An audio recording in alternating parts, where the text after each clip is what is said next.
আমি আবার ফিরে এলাম আর একটা নতুন ভিডিও নিয়ে। আজ আমি চলে এসেছি আগরপাড়াতে। এখানে একটি ক্লাবের পুজো প্রস্তুতি ভিডিও তোমাদের সাথে শেয়ার করব। তাহলে বেশি কথা না বাড়িয়ে ভিডিওটা শুরু করা যাক। তোমরা দেখছো ভিশন ক্যালকাটা ইউটিউব চ্যানেল। আমি শুভঙ্কর। আমার চ্যানেলের নতুন ভিডিওতে তোমাদের সবাইকে স্বাগত জানাই। আমি এখন দাঁড়িয়ে আছি আগরপাড়া প্রফুল্লপল্লী আদি সার্বজনীন ক্লাবের ঠিক সামনে। আগরপাড়া স্টেশনের 4 নম্বর প্ল্যাটফর্ম থেকে বেরিয়ে অটো ধরে এই মণ্ডপে আসা যাবে। অটো থেকে নেমে এই গলি দিয়ে 2 মিনিট হাঁটা পথে এই মণ্ডপের সামনে চলে আসবেন। ক্লাব ঘরের ঠিক সামনেই পুজো করা হয়। এখানে এসে দেখলাম জোর কদমে কাজ চলছে। প্রচুর কাঠের বাটাম, রঙিন কাপড় দিয়ে প্যান্ডেলটাকে সাজিয়ে তোলা হচ্ছে। এইটা হলো ঠাকুর দালান। এই জায়গাটায় ঠাকুরটাকে রাখা হবে। এইখানেও কিছু কাঠের বাটাম ও বাঁশ দিয়ে এই জায়গাটা সাজানো হচ্ছে দেখতে পেলাম। ওপর দিকে একটা শিবের ছবি লাগানো আছে। আর এইখানটায় সরস্বতী ঠাকুরটা রাখা আছে, কারণ নাকি ঠাকুর দালান খালি রাখতে নেই, তাই ওটা রেখে দিয়েছে। এই হলুদ গেটটা দিয়েই প্রতিমাটিকে প্রবেশ করানো হয়। এই হলুদ গেটটা অনেকটাই উঁচু, তাই এই গেটটা করাই হয়েছে প্রতিমাকে মণ্ডপে নিয়ে আসার জন্য। আর এই যে বাঁশ দিয়ে ঘেরা রয়েছে, এই বাঁশের মধ্যেও কাপড় দিয়ে সুন্দরভাবে জায়গাটাকে সাজিয়ে তোলা হবে। মণ্ডপের উপরের দিকটা ভালোভাবে লক্ষ্য করলে বুঝতে পারবে মণ্ডপের উপরের দিকে কাপড় লাগানো হয়ে গেছে। এই কালারেরই কাপড় এই মণ্ডপের মধ্যে চারিপাশটায় লাগানো হবে। তোমরা সবাই দেখতেই পাচ্ছ এখানে প্যান্ডেল তৈরির ক্ষেত্রে কীভাবে জোর কদমে প্রস্তুতি চলছে। রাত দিন এক করে প্যান্ডেল তৈরির কাজ চলছে। আর পুজো তো হাতে মাত্র আর কয়েকটা দিন, তাই খুব জলদি প্যান্ডেল তৈরির কাজ চলছে। আর কদিনের মধ্যে ঠাকুরও চলে আসবে, ওই জন্য তার আগে পুরো প্যান্ডেলটাকে রেডি করা হচ্ছে। এইটা হচ্ছে ঝাড়বাতি লাগানোর জিনিস। এটা প্যান্ডেলের ঠিক ওপর দিকে এটা লাগানো হবে এবং এইটার চারদিক দিয়ে হলুদ লাল কাপড়গুলো খুব সুন্দরভাবে চারদিকে লাগানো হবে, সেটা দেখতে আরও ভালো লাগবে। এই যে এই জায়গাটা দেখছো, এই যে লাল কাপড়গুলো ঝুলছে, এই জায়গাটা একটা স্ট্রাকচার বানানো হয়েছে কাঠের বাটাম দিয়ে এবং তার উপর কাপড় লাগানো হয়েছে। সেই স্ট্রাকচারটা এখানে লাগানো হবে। তার নিচের দিকে ওই ঝাড়বাতিটাকে লাগানো হবে, তাই জন্য এই জায়গাটা প্রস্তুতি চলছে। এইবার তোমরা দেখতেই পাচ্ছ যেটার মধ্যে ঝাড়বাতিটিকে লাগানো হবে সেটা উপর দিকে লাগানো হচ্ছে এবং তার মধ্যে বিভিন্ন ধরনের কাপড় ঝোলানো আছে। সেই কাপড়গুলো প্যান্ডেলের চারদিকে ছড়িয়ে খুব সুন্দরভাবে লাগানো হবে। এই যে টেনে টেনে এই কাপড়গুলোকে লাগানোর প্রস্তুতি চলছে। এইটা লাগানো হয়ে গেলে দেখতে আরও দারুণ লাগবে।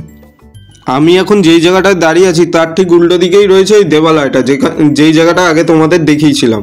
এইবার ক্লাব সদস্যদের কাছ থেকে এই পুজো সম্পর্কিত যাবতীয় তথ্য জেনে নেওয়া যাক।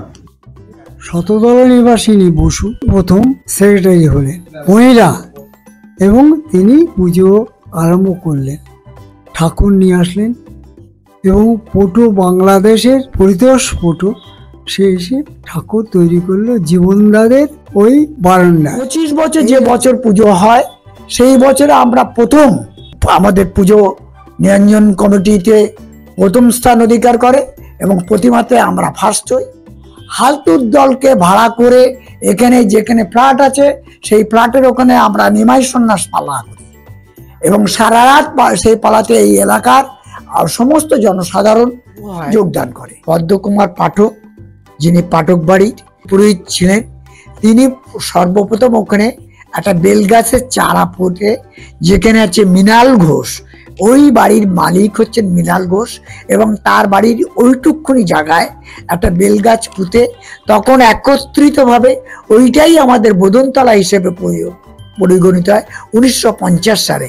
আজ পর্যন্ত আমাদের বেলতলা হিসেবে ওই এলাকাটার নাম হয় আজ পর্যন্ত আদি পুজোর নাম অনুসারে বেলতলা নাম হয়। যে যা দিত তখন মোহিনী মিল বন্ধ, আমাদের পুজোর চাঁদা 1 টাকা করে আদি পুজো রাখতো। সবাই মিলে পুজোটা যাতে শান্তিতে হয়, পুজোটা নিয়ম মাফিক হয়, এটা আমরা দেখতাম। আপনার নাম? সুনীতি কুমার বসু। আচ্ছা, নাম মানু। আচ্ছা, এই বছর কততম বর্ষ পদার্পণ করে? 75তম। 1950 সাল থেকে আমাদের এই পুজোটা শুরু হয় এবং মুষ্টিমেয় কয়েকজন এই পুজোটা শুরু করেছিলেন, 5-6 জন মিলে। তখন এই অঞ্চলের একটি পুজো হতো, সেটাই আচার্য প্রফুল্লপল্লী আদি সার্বজনীন মন্দির। এবছর কি কি চমক থাকছে? বা সনাতন রুদ্রপালের প্রতিমা আনতে পারছি না, বাট তার ঘরের মানে 1 নম্বর শিল্পী, তার হাত থেকে আমাদের প্রতিমা আসছে, যার নাম গোপাল দাস। আমরা এবার চন্দননগরের লাইটিং করছি, সেই সাথে আমাদেরও লাইটের লোকরাও আছে, এই আর কি। প্লাস প্রত্যেক দিন ছোটোখাটো দূরদর্শন বা বেতার শিল্পীদেরকে নিয়ে আমরা কিছু প্রোগ্রাম করব প্রত্যেক দিনে, আপ টু ধরতে পারেন পঞ্চমী থেকে আপ টু নবমী পর্যন্ত। এছাড়া আমরা এবছর একটা আমাদের সামর্থ্য অনুযায়ী একটা ঝাড় আনছি, ঝাড়টা 51 বাতির ঝাড় হবে, সেটা আনছি। তাহলে বন্ধুরা, আগরপাড়ার এই ক্লাবের দুর্গাপুজোর প্রস্তুতি পর্বের ভিডিও তোমাদের সবার কেমন লাগলো অবশ্যই কমেন্ট বক্সে কমেন্ট করে জানিও। যারা এখনো আমাদের চ্যানেলটা সাবস্ক্রাইব করোনি তারা অবশ্যই চ্যানেলটাকে সাবস্ক্রাইব করে বেল আইকনটা প্রেস করে দিও, তাহলে পরবর্তী ভিডিওর নোটিফিকেশন তোমাদের কাছে পৌঁছে যাবে। দেখা হচ্ছে এইরকম কোনো পুজো প্রস্তুতির ভিডিও নিয়ে। ভালো থেকো সব, ধন্যবাদ।